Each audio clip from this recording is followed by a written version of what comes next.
Ok, tenemos un tema muy pesado, un tema con una realidad muy dolorosa.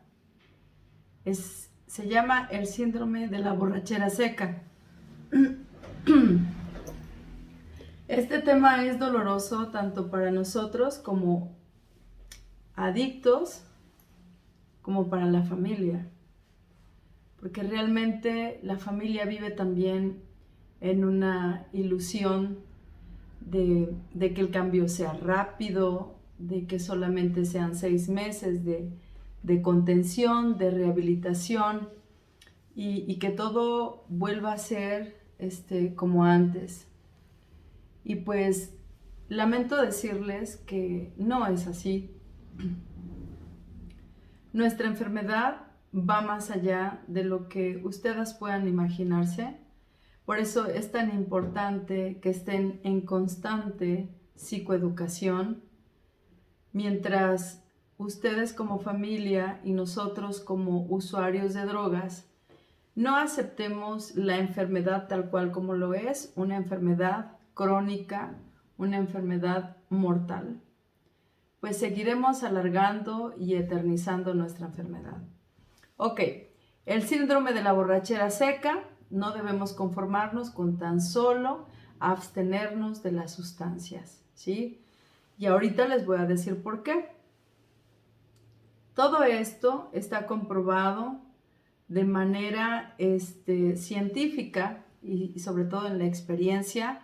Este tema está tomado y argumentado de la revista Plenitud de Alcohólicos Anónimos, de la primera a la quinta edición, con los comentarios de Bill W., también del libro de Alcohólicos Anónimos y las cartas del Green Pea, y el doctor psiquiatra José Antonio Elizondo en su libro El síndrome de la borrachera seca. ¿Sí? Todo esto está basado y bueno, yo les pido que abran su mente, que estén a disposición, que abran también su corazón para que podamos comprender toda esta información tal cual como se les está tratando de especificar. Y pongan atención porque pues acuérdense que al último pues vamos a tener un cuestionario que ustedes como familia deben de contestar, sacarle fotito, mandarla por WhatsApp y luego nos la traen de manera física para ir archivando todas sus participaciones y también para ver el avance de la familia. Y bueno, pues ustedes ya se los he comentado que no es lo mismo la abstinencia que la sobriedad. La abstinencia significa simplemente dejar de consumir alcohol o la droga a la que se es adicto.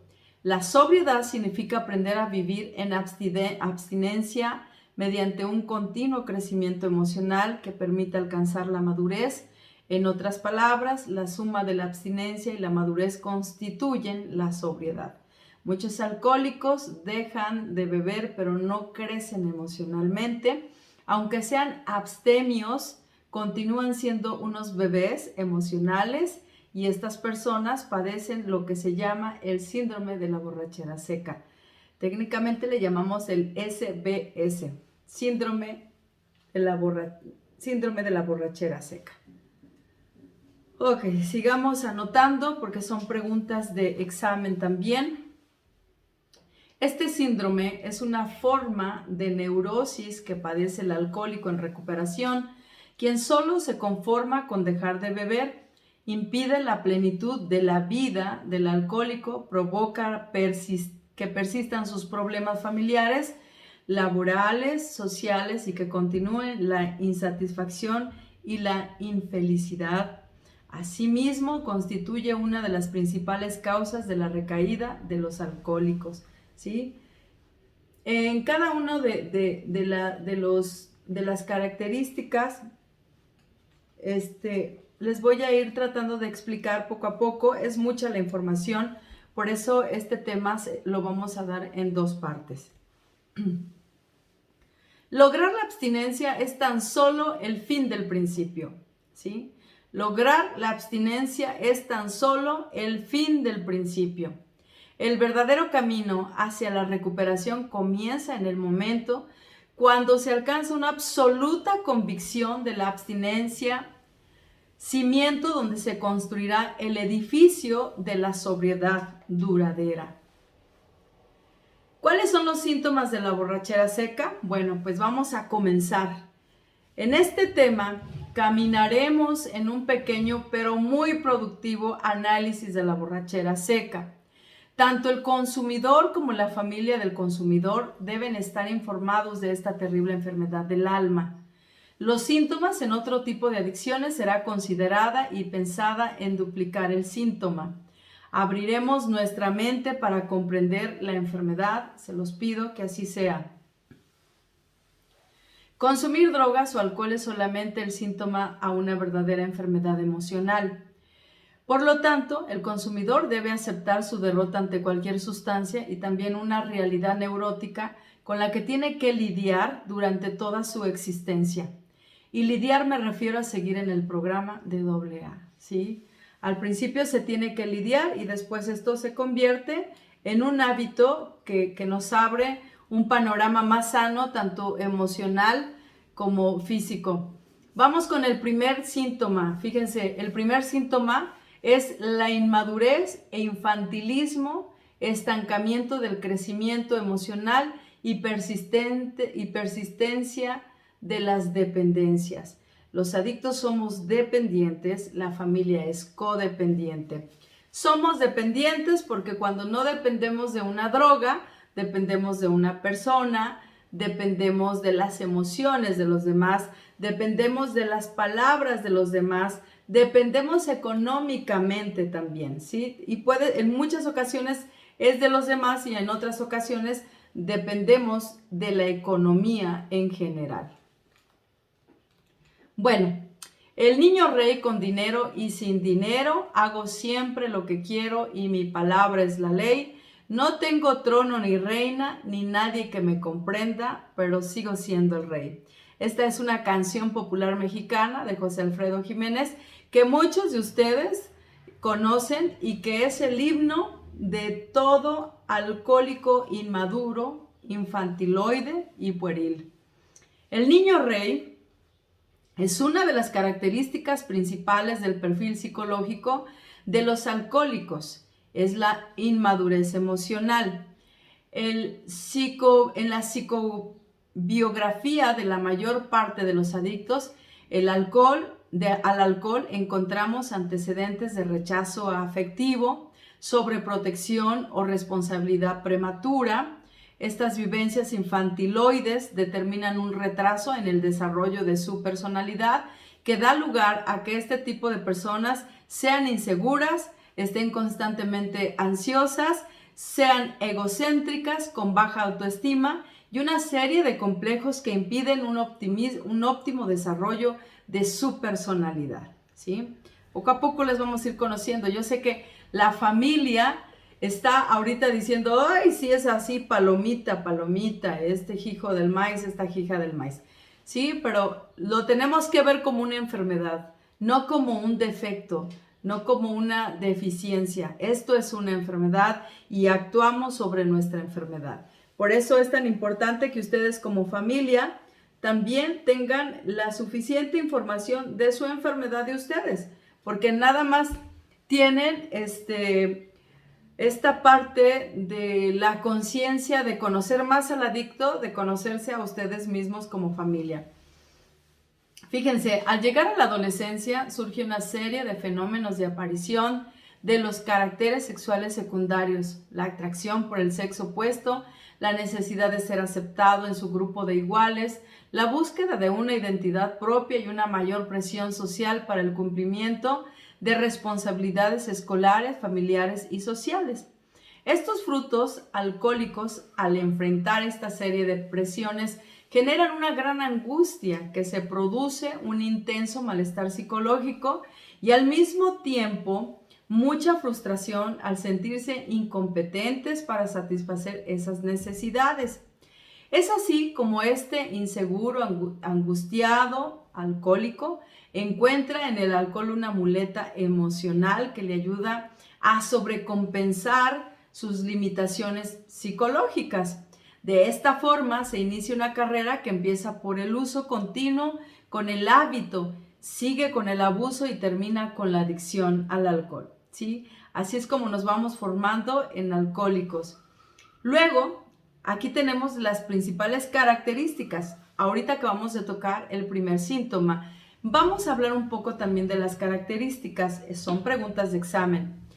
Las principales características del perfil psicológico del niño rey son las siguientes. Del niño o la niña rey: infantilismo, demandancia excesiva, egoísmo, narcisismo, intolerancia a la frustración, caprichos, berrinches, inconsistencia, inconstancia, dependencias emocionales, superficialidad, manipuladores, incapaz de aplazar satisfacciones, rebeldía ante la autoridad, egocentrismo, irresponsabilidad y pasividad, ¿sí?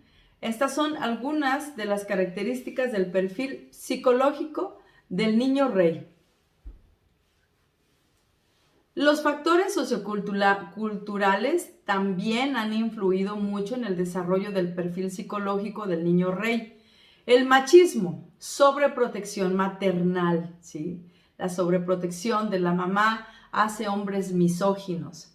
Y estos hombres misóginos son aquellos que odian a la mujer, pero la raíz es la mamá. El machismo, la sobreprotección maternal, los roles tradicionales de género en la familia mexicana, la sumisión de la mujer, etc. Han sido factores que han contribuido mucho a la configuración de este tipo de alcohólicos que son psicológicamente débiles, pero que ejercen un dominio basado en la fuerza física o en el poder económico. Muchas veces las mujeres dependen de la economía de este hombre. Por eso hay tanta rebeldía en las mujeres ahora, de que quieren ser iguales que los hombres y que quieren ganar igual que los hombres y tener trabajos igual que los hombres, porque están resentidas, obviamente. La irresponsabilidad, la inconsistencia y la inconstancia son otras características típicas del perfil psicológico del niño rey. Son individuos que les cuesta mucho trabajo asumir responsabilidades y tienden a evadirlas constantemente. Son inconstantes e inconscientes porque no terminan lo que empiezan. A veces se ilusionan con un proyecto, lo empiezan con mucho entusiasmo y al poco tiempo se aburren y lo abandonan. Este tipo de personas son de impulsos cortos, pues les cuesta mucho trabajo mantener una disciplina que implique perseverancia. El ser irresponsables los hace atendidos. En muchas familias de niño rey, las esposas son quienes aportan la mayor carga económica. En otros casos son los padres o los hermanos quienes los mantienen, ¿sí? Yo creo que sí conocemos este tipo de familias. Obviamente, el niño rey le molesta de sobremanera que le impongan las reglas o limitaciones. Tenemos muchos casos aquí. Son individuos caprichosos cuya intolerancia a la frustración los incapacita a aplazar satisfacciones. Casi siempre se salen con la suya mediante caprichos, chantajes, sentimientos o manipulaciones. Estas características los lleva a tener casi siempre conflictos con las autoridades, llámese padre, madre, hermanos, autoridades civiles, política, medio o sacerdotes. Es por ello que casi siempre les gusta llevar la contraria. Son oposicionistas por naturaleza. Finalmente son individuos egoístas, narcisistas y egocéntricos. Esto es consecuencia de un mecanismo sobre compensación a sus complejos de inferioridad, ¿sí? Somos personas muy jodidas emocionalmente. Y bueno, la familia contribuye también demasiado en todo esto. Vamos con el segundo síntoma. El segundo síntoma es una actitud permanente de deshonestidad ante sí mismo y ante los demás.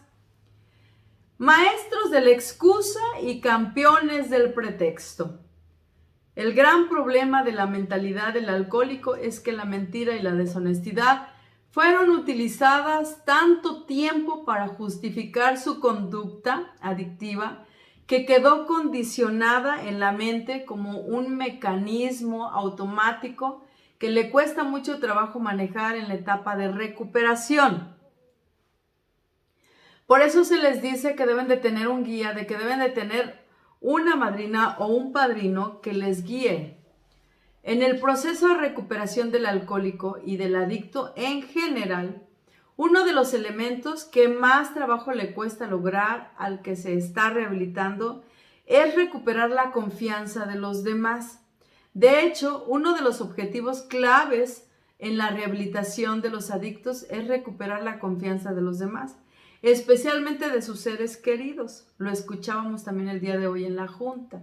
Lo voy a hacer por mi mamá, lo voy a hacer por mi papá, lo voy a hacer por mi novia, lo voy a hacer por mi esposa, pero si ellos no hacen lo que yo quiero, pues entonces me voy a vengar consumiendo, porque sé que esa es la manera más eficaz de hacerle daño a las personas que dizque me quieren y a las personas que dizque yo quiero. La más peligrosa de las herramientas psicológicas del adicto es la lengua. El alcohólico se torna un hablador profesional. Su inseguridad y sus complejos de inferioridad lo llevan a desarrollar fantasías compensatorias sobre su persona y su vida, fantasías que se convierten en mentiras que terminan por creerse él mismo. Fíjense, Sonia S. es una alcohólica recuperada con 6 años militando en los grupos de alcohólicos anónimos. Refería que ella siempre se avergonzaba de su familia por ser de condición humilde. Cuando conoció a su novio, que era de una posición social y económica más alta, siempre le mintió sobre su familia, diciéndole que radicaba en Estados Unidos y que ella vivía con unos parientes. Cada vez que tenía que contestar algunas preguntas de su novio, le formulaba acerca de su familia. Ella respondía con mentiras que tenían que ser respaldadas por otras mentiras hasta tejer una red de engaños en la que ella misma terminaba atrapada. Pues cuando decidieron formalizar los arreglos para la boda, se descubrió toda la verdad. Tal fue la decepción del novio por la actitud deshonesta de ella que canceló la boda y obviamente que la abandonó. ¿Sí? Nos imaginamos lo que le pasó a Sonia y nos imaginamos cuál fue el resultado de esa gran mentira. Pues obviamente la frustración. No sabemos si Sonia recayó, pero lo muy probable es que aún con ese poco tiempo que ella tenía, estaba utilizando la mentira y las excusas para poder seguir tejiendo una historia de engaño y no hablar con la verdad. Lo más fácil es seguir en esa historia de engaño y lo más difícil es empezar a crear otro tipo de hábitos. Por eso la rehabilitación es solamente contención, es solamente estamos parando el consumo. La recuperación viene después de la rehabilitación. Fíjense, esta situación influyó para que Sonia desarrollara su alcoholismo, del que felizmente se ha recuperado, teniendo en la actualidad como principio fundamental de su recuperación decir siempre la verdad, pase lo que pase. Sin embargo, muchos alcohólicos y adictos en recuperación continúan siendo maestros de la excusa y campeones del pretexto. Siguen haciendo promesas que no cumplen, presumen lo que no tienen, manipulan a los demás para obtener beneficios, chantajean para controlar a otros, engañan a sus cónyuges, hacen trampa, practican corruptelas, piden prestado y no pagan, venden kilos de 800 gramos, dicen que son solteros siendo casados, no respetan sus compromisos, son convenencieros y acomodadizos, no respetan la ley ni los reglamentos, no son sinceros, dicen una cosa y hacen otra y no logran recuperar la confianza de los demás, sobre todo la de sus seres queridos más cercanos. ¿Sí? Esto sucede en todos los grupos de AA. ¿Sí? Esto sucede en todas las personas que siguen estando bajo esta mentira. yo hace algún tiempo, puse mi confianza, he puesto mi confianza en muchas personas, pero siempre les he caído en la mentira. Cuando yo les digo algo, me dicen, sí, sí, sí, sí, ya lo hice. Ok, entonces me pasas por favor el reporte. Ah, no, no, no, no lo he hecho. No, no lo he hecho. Ok, ¿ya pagaste este recibo? Sí, sí, sí, ya lo hice. Ok, entonces me pasas el recibo por favor, porque veo un error en el sistema de que nos van a cortar la luz, por así decirlo, o el gas. No, no, no lo he hecho, ¿sí? Esta contestación es exasperante. Esta contestación es un acto de autopropulsión porque es la costumbre y es la tendencia de todos nosotros de contestar rápido, de no analizar lo que estoy contestando. Entonces, también muchas veces, sobre todo para algún tipo de conquista, muchas veces dicen, no, pues es que he andado con muchas mujeres y pues soy todo un Don Juan y todo eso, como si eso a las mujeres nos fuera a dar seguridad y nos fuera a dar este boom o nos excitara, ¿no? Al contrario, eso es asqueroso saber el pasado de una persona, por eso no se debe de preguntar el pasado y se debe de respetar todo ese pasado, ni investigar pues mucho menos, ¿no? Y ya después se va destejiendo, se va deshaciendo ese hilo de mentiras y todavía siguen mintiendo. Yo conozco muchos alcohólicos, de verdad, conozco muchos compañeros que hasta el día de hoy siguen mintiendo, sobre todo esos que dicen que son católicos apostólicos y que son buenas personas, pero por otro lado están seduciendo a las compañeras por el Messenger, por el WhatsApp. Entonces, esto no es algo que yo me haya inventado, aquí está por escrito. Está hablando un psiquiatra, está hablando Bill W., están hablando el grupo de los 100, que fueron los primeros 100 alcohólicos que se recuperaron. No lo estoy inventando. Entonces, esto es nuestra enfermedad y de verdad lo que yo estoy tratando de hacer es que ustedes como familia abran los ojos y dejen de ilusionarse. Ay, pero también por favor ya sanen sus resentimientos, ya vayan a la NON, ya busquen una madrina, trabajen interiormente porque es muy desgastante estar escuchando todo el tiempo los mismos reclamos, la misma cantaleta, las mismas situaciones, cuando todo esto ya debe de quedar en el pasado, producto de la práctica del programa. Pero cuando no se practica el programa, es obvio que la familia se estanca, es obvio que regresan a los mismos hábitos, es obvio que el adicto, el alcohólico regresa a los mismos hábitos, ¿sí? Bueno, del engaño al autoengaño. Además de inmadurez, otro mecanismo psicológico que determina la deshonestidad es la negación. El adicto es negador por naturaleza, no acepta su realidad, ni su realidad alcohólica, ni su realidad no alcohólica. Esto puede construir la raíz de su tendencia a la deshonestidad. Proyectarse es ver en otras personas nuestros propios defectos, debilidades y desviaciones mentales y emocionales. Cuando en el proceso de recuperación del alcoholismo o la drogadicción se piensa más en los defectos de otras personas que en los propios, se está cayendo en un mecanismo de evasión de nuestra propia realidad que no es más que una forma de deshonestidad hacia uno mismo. Bill W., en una de las cartas de 1966, se refiere a esta forma de deshonestidad de la siguiente manera. Esta es una forma sutil y perversa de satisfacción de sí mismo que nos permite seguir cómodamente inconscientes de nuestros defectos de carácter. No le reclamen al usuario porque va a sus juntas, déjenlo que vaya.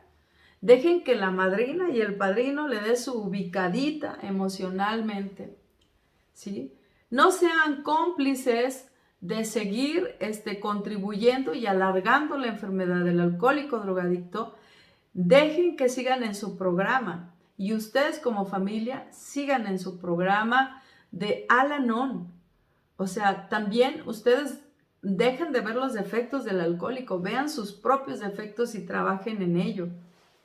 Finalmente, el otro mecanismo de defensa psicológico que hace del alcohólico el rey del pretexto es la racionalización.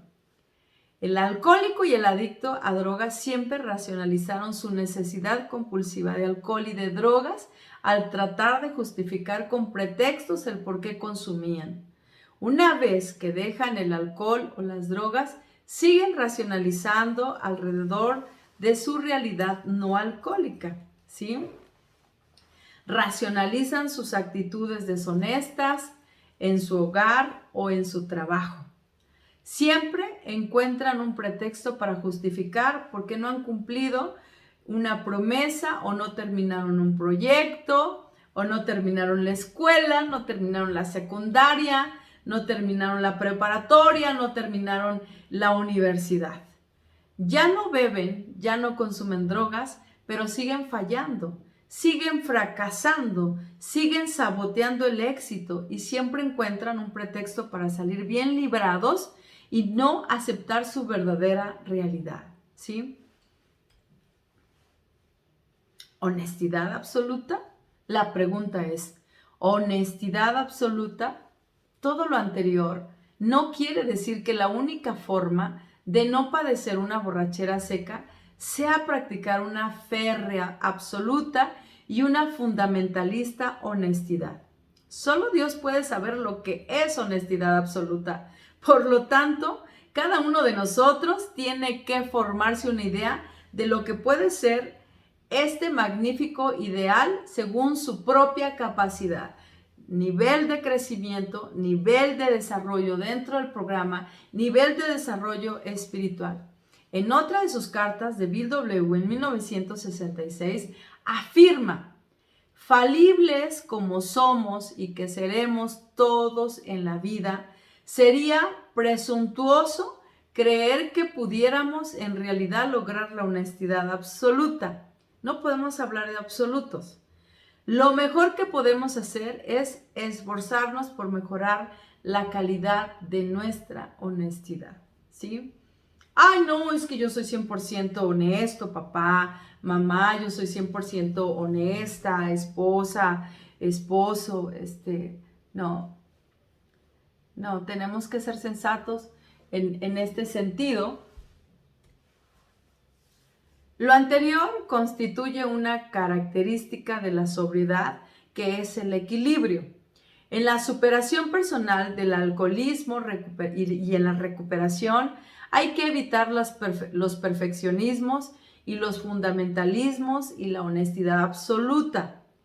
Es, como se menciona línea arriba, una cualidad exclusiva de Dios, ¿sí? La honestidad es exclusividad de Dios. Y entonces tenemos que pedirle a Dios que nos ayude a ser honestos por 24 horas. Vamos con el tercer síntoma: amargura e insatisfacción existencial por persistencia de los resentimientos. En una conferencia me preguntaban precisamente por qué los adictos y los alcohólicos vuelven a recaer. Ahorita les voy a dar la razón. Fíjense.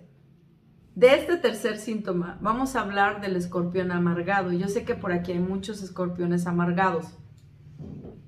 El alcohólico y el adicto en general, cuando inicia su proceso de recuperación, cuando sale de la rehabilitación, se enfrenta a dos serios problemas de insanidad mental: la culpa y el resentimiento. Ambos son sentimientos destructivos, que ponen en evidencia que la persona en recuperación no ha logrado desencadenarse de ese pasado, no ha logrado su severa liberación, sigue atrapado por los fantasmas atormentadores del ayer que le impiden un correcto y adecuado manejo del presente. Es el alcohólico en recuperación que no ha logrado ni perdonarse porque tiene culpa, ni perdonar a los demás porque tiene resentimiento, ¿sí? Pongan mucha atención. Esto puede salvar la vida de ustedes alcohólicos. Esto puede salvar la vida de ustedes, familia. La culpa, ser motivo de un análisis posterior dentro de los 12 síntomas de la borrachera seca. Ahora analizaremos uno de los más frecuentes y que con más tenacidad impiden el verdadero crecimiento del adicto en recuperación, y es el resentimiento. El escorpión, llamado también alacrán, es un arácnido de vida nocturna que pasa el día oculto bajo las piedras y por la noche sale a cazar. Su característica más llamativa es el agudo aguijón en que termina su cola. Este aguijón está provisto de una glándula venenosa y cada vez que pica segrega una tóxica ponzoña con la que suele destruir o dañar a sus víctimas. Se dice que cuando el escorpión no logra picar a su víctima, se clava a sí mismo su veneno, o sea, el aguijón, provocándose la muerte. Y a veces los seres humanos, y en especial los adictos como yo, en recuperación, que no han tenido la posibilidad de liberarse de sus resentimientos, se comportan de una manera similar a estos arácnidos, y a pesar de que están en abstinencia de alcohol o limpios de otra droga, la persistencia de sus resentimientos los hace caer en una crónica amargura existencial que les impide alcanzar el estado de sobriedad.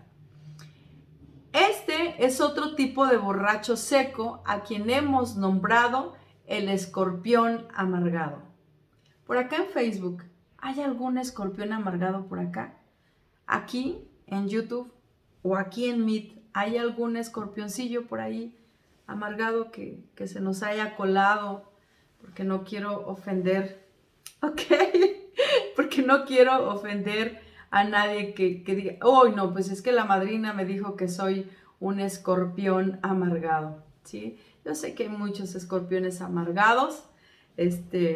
Vamos a continuar. Fíjense nada más, el resentido vaga por el mundo como escorpión, envenenando a todos. Y cuando su aguijón falla en su intento de agredir, se pica a sí mismo provocando su propia destrucción. El resentimiento es un sentimiento natural. Todos lo hemos sentido. De hecho, en algunas ocasiones el resentimiento se puede utilizar de manera positiva, manejado. Puede ser útil, por ejemplo, cuando provoca que una persona se levante y actúe en forma positiva. Sin embargo, lo que generalmente ocurre con los alcohólicos y con los adictos es que manejan el resentimiento negativamente, lo cual empeora su situación, ¿sí? Y el resentimiento que nosotros sentimos es como tomarnos el veneno esperando a que a las otras personas les haga daño. Ay, miren, sí hay por aquí uno que otro escorpioncillo que se nos anda por aquí visitando. Muy bien. Existen muchos alcohólicos y adictos a drogas que aunque no beban ni consuman drogas, siguen resentidos. Resentidos con la vida, resentidos con sus padres, resentidos con sus hermanos, con sus exnovias, con sus cónyuges, con las amantes, con algún amigo o con los jefes. Y aunque están abstemios, el resentimiento persiste y ha impedido esta liberación que les permite disfrutar de todas aquellas cosas agradables de la vida que generan serenidad y plenitud, ¿sí? Yo no sé si ustedes estén resentidos, pero yo he vivido el infierno de los resentimientos, de verdad, de ver estas personas que tanto daño me hicieron y de sentir hasta un golpe en el estómago y de decir, ¡oh! ¡Uy, Dios mío! Esta persona no la soporto. ¿Sí? Ay, Dios, en vez de iluminarlos, elimínalos. ¿Sí? Así es como lo he deseado en muchas ocasiones. Sin embargo, he luchado tanto con esos resentimientos Y he orado tanto por estas personas, por tantos enemigos que tengo hasta el día de hoy y que siguen acosándome. Y le pido tanto a Dios que arranque de mi mente el resentimiento, que no se albergue ese resentimiento en mi mente, porque ese resentimiento en mi mente, si se alberga, híjole, va a provocar muchas desgracias. Entonces, siempre debemos de buscar la liberación, ¿sí? Para poder disfrutar todo. El resentimiento no debe de durar en nuestro cerebro, pero se los vuelvo a decir y se los vuelvo a confirmar que hay muchos alcohólicos y drogadictos que aún siguen resentidos. Y de estos que me están viendo ahorita aquí en Facebook, podría contar 6. Creo que son 6 los que están ahí, ¿no es cierto? En otras palabras, el resentimiento provoca amargura y la amargura impide la plenitud de la vida. El resentimiento quiere decir volver a sentir. El resentido está atrapado en ese sufrimiento psicológico que provoca el rencor. El resentido sigue sintiendo esa desagradable sensación porque de alguna manera se mantiene encadenado al recuerdo. Está atrapado y no puede salir. Necesita ayuda para poder salir de ese resentimiento y de ese estado psicológico en el que se encuentra. ¿Hacia quién se tiene resentimientos? Yo sé que me iban a preguntar eso, porque luego a veces dicen, ay no, es que no, yo no guardo resentimiento, yo ya soy tan bonita, yo de verdad, es que ya perdoné a todos y a todas, ya perdoné al mundo entero. Ok. Uno puede estar resentido con personas. Estas personas pueden ser miembros de la familia, individuos fuera de ella. Podemos tener resentimientos muy antiguos o muy actuales. También podemos estar resentidos con personas vivas o con personas que ya murieron. El resentimiento también se puede dirigir a las instituciones. Por ejemplo, a las de gobierno, a la policía, a las escuelas, la iglesia, las empresas transnacionales, el ejército, etc. También se puede estar resentido contra ciertos principios, como las leyes, códigos morales, como los 10 mandamientos, las reglas de la moda, el reglamento de tránsito, las obligaciones fiscales, entre otros. Es importante la identificación de los resentimientos. Por ello se recomienda a todos los adictos en recuperación que hagan una lista cuidadosa de las personas, las instituciones y los principios con los que están resentidos, ¿sí? Nosotros no hacemos un inventario en un fin de semana. Nosotros hacemos un inventario alrededor de un mes, mes y medio, analizando nuestra psique, ¿sí? Por eso es un estado psicológico el resentimiento. Y se debe de psicoanalizar resentimiento por resentimiento, la causa y también el comportamiento y también en qué nos ha afectado. Causas del resentimiento. En muchas ocasiones las raíces del resentimiento son inconscientes.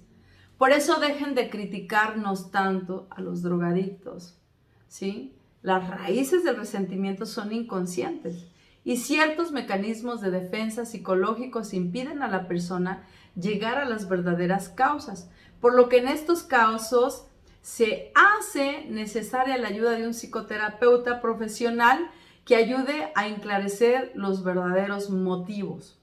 En otros casos, la simple reflexión o trabajar un cuarto y quinto paso con los compañeros del grupo permite conocer la causa de este dolor psicológico, ¿sí? Y bueno, quisiera ser humilde, pero pues somos especialistas en esta área, ¿sí? Afortunadamente tenemos la preparación de muchos años de trabajar este tipo de inventarios. He creado también un manual para las personas neuróticas a las que podemos ayudar a liberarse también de los resentimientos, a liberarse de los defectos de carácter. El resentimiento no es más que una forma de enojo porque algo o alguien está amenazando las necesidades instintivas de pertenencia, de aceptación social, o sea, de autoestima, de orgullo y relaciones interpersonales positivas, de seguridad emocional y material, de relaciones sexuales, así como de ambiciones en general, sexo, poder y prestigio. ¿Sí? Esto es muy importante.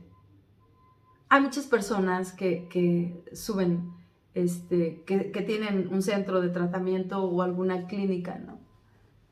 Pero no tienen ni idea de cómo trabajar en esta área.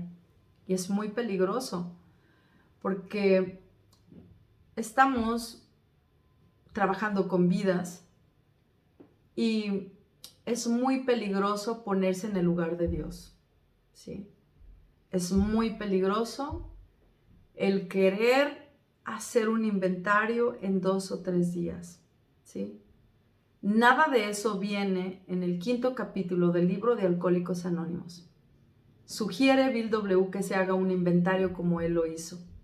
Y no hay un tiempo, no hay una temporalidad para hacerlo. Pero lo que sí les puedo afirmar y confirmar es que en 2 días es imposible. El mal manejo del resentimiento. Generalmente el resentimiento maneja inadecuadamente sus sentimientos hostiles y casi siempre este mal manejo lleva a empeorar su situación. Por eso es muy importante que ustedes cuando yo doy estas juntas de estudio en las mañanas de los lunes, les digo que nosotros no podemos pensar de una manera correcta porque nuestros pensamientos y nuestros resentimientos ya están deteriorados. La causa es una, pero creamos una historia magna en donde ya no sabemos qué cantidad de nuestro resentimiento es real y qué parte no es real debido a que los hemos alimentado de manera dañina, ¿sí? En el 4º síntoma, vamos con el 4º síntoma. Espero no irme tan rápido porque lo tengo programado para 1 hora y tampoco me puedo detener tanto. Lamentablemente ya no puedo seguir en Facebook, pero si quieren ver el video completo, pues pueden entrar a mi canal para que lo vean completo y lo vean muchas veces, y si necesitan asesoría y ayuda, con mucho gusto les ayudamos. Adiós, Facebook. Ok, continúo por acá con mis compañeros, amigos y amigas de Meet, con nuestra familia. Continuamos. El 4º síntoma permanentemente es un sentimiento de culpabilidad con autodevaluación, minusvalía y tendencia al autocastigo. Navegando con bandera de culpable. El adicto ha sido desde siempre una persona señalada, acusada, humillada, avergonzada, tan constantemente e intensamente que ha desarrollado un reflejo condicionado en torno a la culpa. Por lo más terrible del caso es que su más implacable acusador resulta ser él mismo, ¿sí? Por eso muchas veces no nos podemos poner a mano con Dios, ni no nos podemos poner a mano con nuestra familia, debido a esta condición que tenemos de... el doctor Silver, ahorita se los voy a leer lo que nos dice el doctor Silver en la opinión del médico, donde nos menciona que nosotros tenemos un mecanismo de autodestrucción, ¿sí? O sea, que nosotros... no quiero perder tanto tiempo. Ok. Dice, tenemos que creer que el cuerpo del alcohólico es tan anormal como su mente, ¿sí? Tenemos que creer eso, que la teoría del doctor de que tenemos una alergia al alcohol nos interesa. Y luego por acá dice, santo Dios. Bueno, se los prometo que se los busco, pero él aquí nos está diciendo que tenemos una fuerza interna. Diana, si me ayudas a buscarlo, por favor. Ok, el adicto ha sido desde siempre una persona señalada, acusada, humillada y avergonzada tan constante e intensamente que ha desarrollado un reflejo condicionado en torno a la culpa. Pero lo más terrible del caso es que su más implacable acusador resulta ser él mismo. Está bien sabido que el alcoholismo y la drogadicción durante muchos siglos fueron considerados un grave problema moral, un vicio. Hasta nuestros días todavía muchas personas, incluyendo médicos, sacerdotes y maestros, siguen pensando que aquel que desarrolla cualquier tipo de adicción es un vicioso, que tiene que ser estigmatizado y expulsado por la sociedad, ¿sí? Lamentablemente, eso es lo que sucede. Todavía se sigue utilizando la expresión "ya agarró el vicio" para referirse al desarrollo de una adicción o a cualquier sustancia adictiva. Recuerden los términos que utilizan los padres para dirigirse a sus hijos que han sido sorprendidos en el consumo de drogas. Eres un vicioso, un degenerado, no eres digno de llevar nuestro apellido y quién sabe cuántas cosas más. O como se expresan los familiares de los alcohólicos: eres un sucio y desgraciado borracho, eres un pobre diablo, eres un mediocre, bueno para nada. Yo no sé si ustedes han utilizado este lenguaje, pero bueno, quiero que sepan que a mí sí me llamaban de esa manera. Entonces, ¿qué sucede? La culpa genera vergüenza. Los alcohólicos y los adictos a otras drogas siempre han estado girando alrededor de la culpa y la vergüenza. Los adictos siempre han sido objetos de la vergüenza de los demás. La familia del alcohólico se avergüenza de él.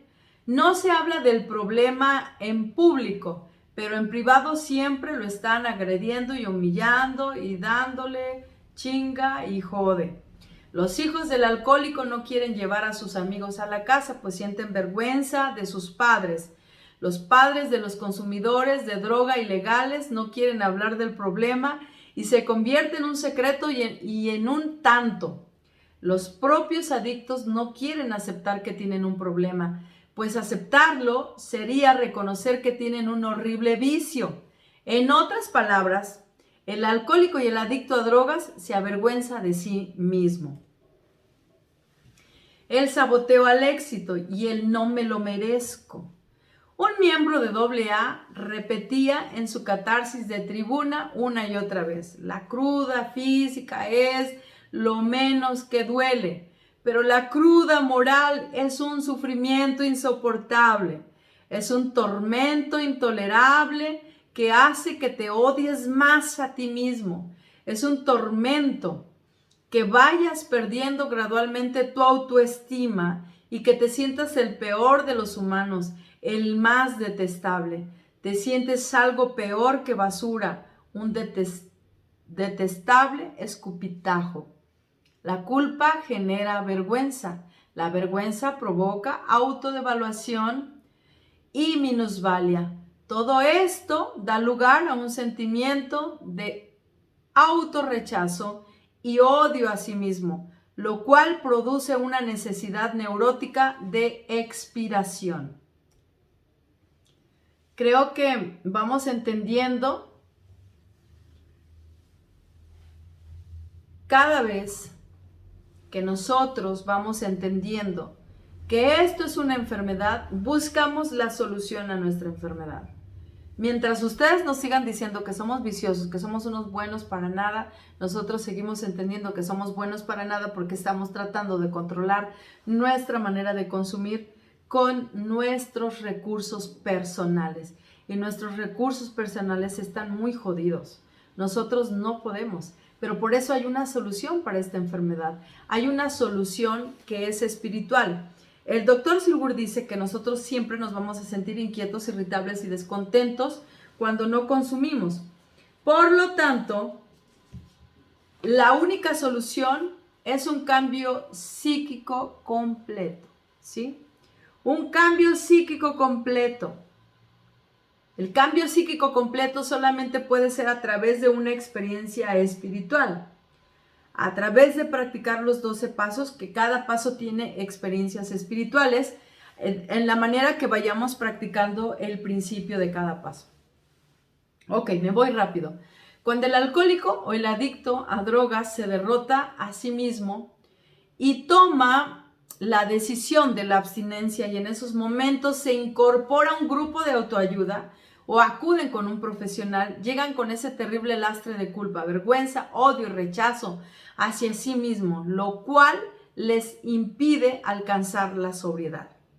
Por esa razón, el permanente sentimiento de culpabilidad, la autodevaluación, la minusvalía y la tendencia al autocastigo constituyen uno de los principios y más frecuentes síntomas generadores de borrachera seca. ¿Cómo se manifiesta la necesidad neurótica de expiación? La respuesta se puede dar en dos términos muy sencillos: el saboteo al éxito y el no me lo merezco.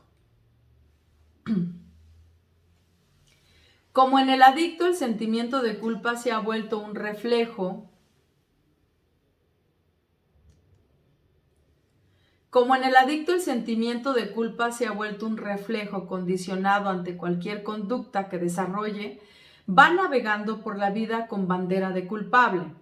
Y aunque conscientemente se quiere recuperar y desea triunfar en todas las áreas de su vida, inconscientemente se sabotea el triunfo, pues su necesidad neurótica de expiación lo lleva a una oculta convicción de que no merece el éxito, que no merece la felicidad, que la mejor forma de castigar todas sus faltas es fracasando sistemáticamente en todos sus intentos de superación, a quedarse en una condición de perdedor permanente hasta que sea purificado por sus culpas.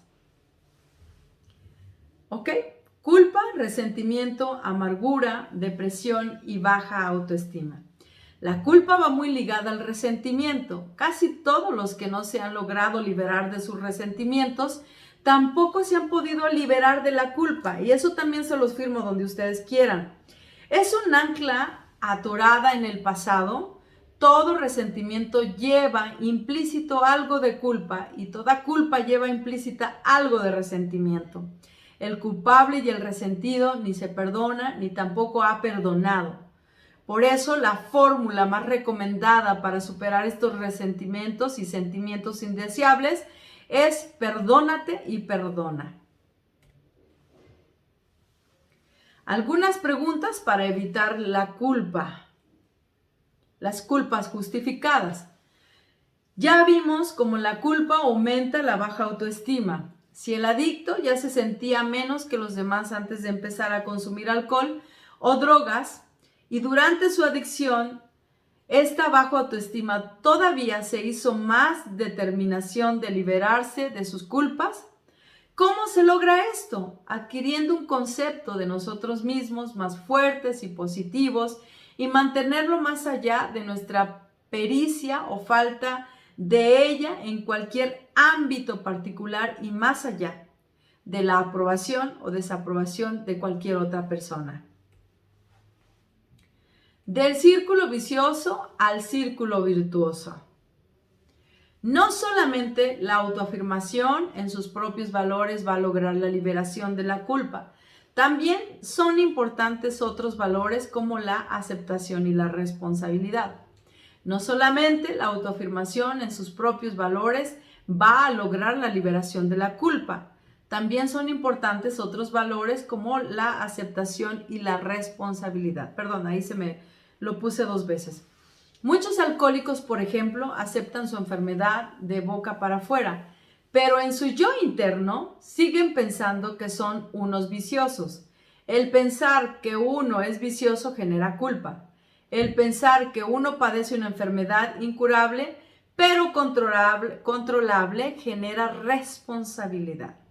Cuando el adicto se mantiene en la línea de no aceptar su enfermedad, aunque finja que sí lo hace, seguir anclado a su culpa y caer en el ya mencionado círculo vicioso que lo lleva al resentimiento, la amargura, el autodesprecio, la necesidad neurótica de expiación, el fracaso, la amargura, la depresión y más culpa. La culpabilidad es de hecho el reverso de la medalla del orgullo. La culpabilidad lleva a la autodestrucción, el orgullo a la destrucción de otros, porque somos personas vengativas. Y aquí nos lo dice Bill W. nuevamente, para que se nos quede un poquito grabado y ustedes traten de entender esta terrible enfermedad. Vamos con el quinto síntoma, espero terminarlo. El quinto síntoma nos habla del egocentrismo, la autosuficiencia neurótica, el mal manejo de la agresividad y la tendencia a la omnipotencia. Lo vuelvo a repetir, el quinto síntoma de la borrachera seca nos habla del egocentrismo, de la autosuficiencia neurótica, del mal manejo de la agresividad y la tendencia a la omnipotencia. Dime de lo que presumes y te diré de qué careces. Este dicho no nos gusta para nada. Algunos alcohólicos tienen una enorme necesidad neurótica de compensar un sentimiento de inferioridad que los conduce a una conducta de querer llamar la atención. Es por ello que buscan el efecto del alcohol o de la droga para convertirse en sujetos presumidos, jactanciosos, exhibicionistas y fanfarrones. Cuando dejan de beber y persiste el complejo de inferioridad, se vuelven narcisistas, soberbios y omnipotentes. Estos síntomas son típicos de borrachera seca. Una de las características, por supuesto, psicológicas que con más frecuencia se presenta en la estructura de personalidad del adicto es el llamado complejo de inferioridad. Este consiste en un persistente sentimiento de sentirse menos que los demás. La minusvalía es el resultado de experiencias desafortunadas en los primeros años de vida, donde las necesidades, los afectos y la aceptación no fueron satisfechas adecuadamente, provocando una falta de autoafirmación en sus cualidades y potenciales, dando lugar a una persistente inseguridad y falta de confianza en sí mismos. Todo lo anterior provoca un evidente desequilibrio en la vida del individuo, quien inconscientemente trata de compensar su situación para recuperar el equilibrio perdido. Este fenómeno recibe el nombre de sobrecompensación y es un mecanismo de defensa psicológico de la personalidad. El egocéntrico, de la histeria a la paranoia. De esto tengo bastante experiencia personal. El egocentrismo es la necesidad neurótica de ser siempre el centro de atracción, la necesidad de ser admirados y aplaudidos por los demás. Siempre quieren tener la razón y no saben escuchar al otro.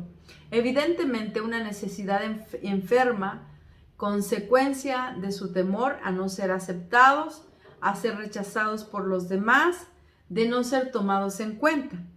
El ser egocéntrico no es más que una consecuencia de esta sobrecompensación al complejo de inferioridad. Por eso la necesidad de destacar en todo, de ser siempre el primero, de llamar la atención, o en otras palabras, la necesidad de ser en las bodas la novia y en los entierros el muerto y en la misa el sacerdote y también el monaguillo y también el que recoge la limosna.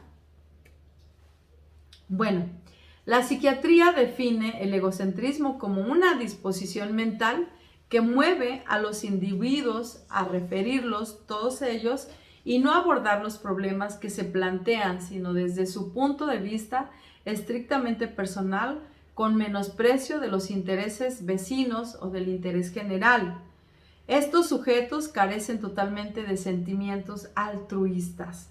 ¿Sí? Son estas personas que solamente reciben la ayuda, pero pues no quieren regresar la dádiva, no quieren ayudar a los demás, o cuando ya tienen cierto tiempo, quieren cobrar el servicio, buscan un sueldo sobre el servicio que gratuitamente se les ha dado. Estas personas, pues obviamente están buscando un premio por algo que no se les puede pagar, que el pago sería la sobriedad. Del egocentrismo al perfeccionismo. Está a punto de terminarse. Híjole. Ok.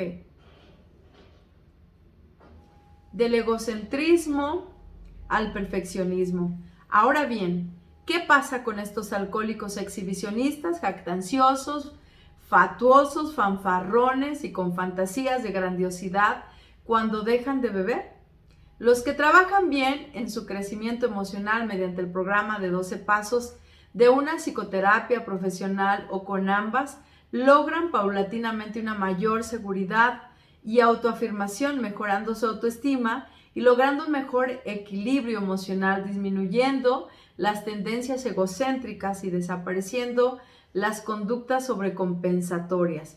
Pero muchos otros, a pesar de que ya no beben ni consumen drogas, persisten en este egocentrismo que los hace caer en otro tipo de conductas compensatorias igualmente neuróticas como el perfeccionismo, la autosuficiencia neurótica y el más grave de ellos es la omnipotencia.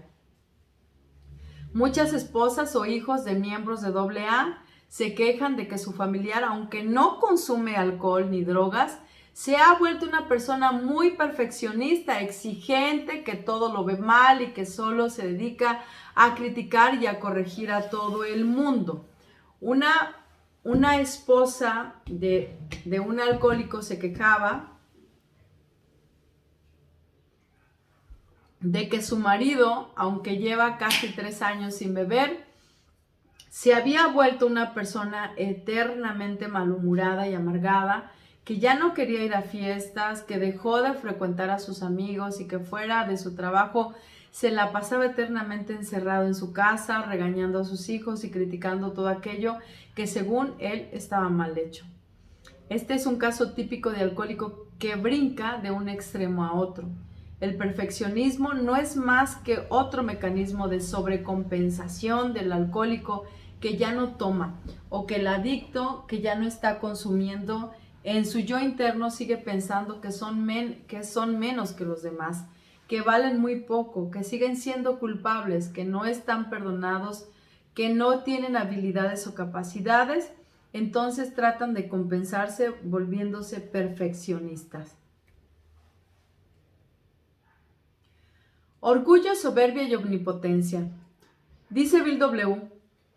que el defecto de carácter que encabeza a todos es el orgullo. El orgullo general, la soberbia, y la soberbia desemboca en la omnipotencia. Estos 3 rasgos de conducta son sin duda los que mayormente agobian al adicto en recuperación y constituyen un formidable obstáculo para alcanzar la sobriedad. El orgullo, desviación instintiva del sentimiento de personalidad, consiste en la sobreestimación por el individuo de sus virtudes reales o supuestas. En el orgullo, la hipertrofia del yo persuade sinceramente al sujeto de sus derechos, a la estimación y al reconocimiento de los demás. El orgullo, eso lo repetí otra vez. En el proceso de recuperación del adicto, el orgullo interfiere con una sana adaptación social que se manifiesta habitualmente por intolerancia, tiranía, despotismo y abuso de autoridad en todos los terrenos de la vida, ya sea en su familia, en su trabajo y en su grupo de autoayuda. La altanería y la hostilidad depresiva son las 2 características del orgullo que hacen del individuo que lo padece un individuo antipático y odioso, aunque sea un hombre inteligente y hasta genial. Hijas del orgullo son la vanidad y la soberbia. En ella residen el germen y el núcleo de la megalomanía, el motor primitivo de la ambición y uno de los elementos de la constitución paranoica. Es un terreno de elección para el recelo, la desconfianza y las ideas de persecución. Pues bien, hasta aquí nos quedamos. Este sería el primer módulo del síndrome de la borrachera seca. Nos vemos la próxima semana. estaré pasando el segundo tema para terminar con esta, híjole, con esta historia de terror de nosotros, los adictos. Esto es lo que realmente es nuestra enfermedad, una enfermedad terrible y perversa del alma, y pues el síntoma sigue siendo el consumo. Todas las personas que consumen algo, que son adictas a algo, la raíz es una enfermedad emocional, o sea, espiritual. Muchísimas gracias.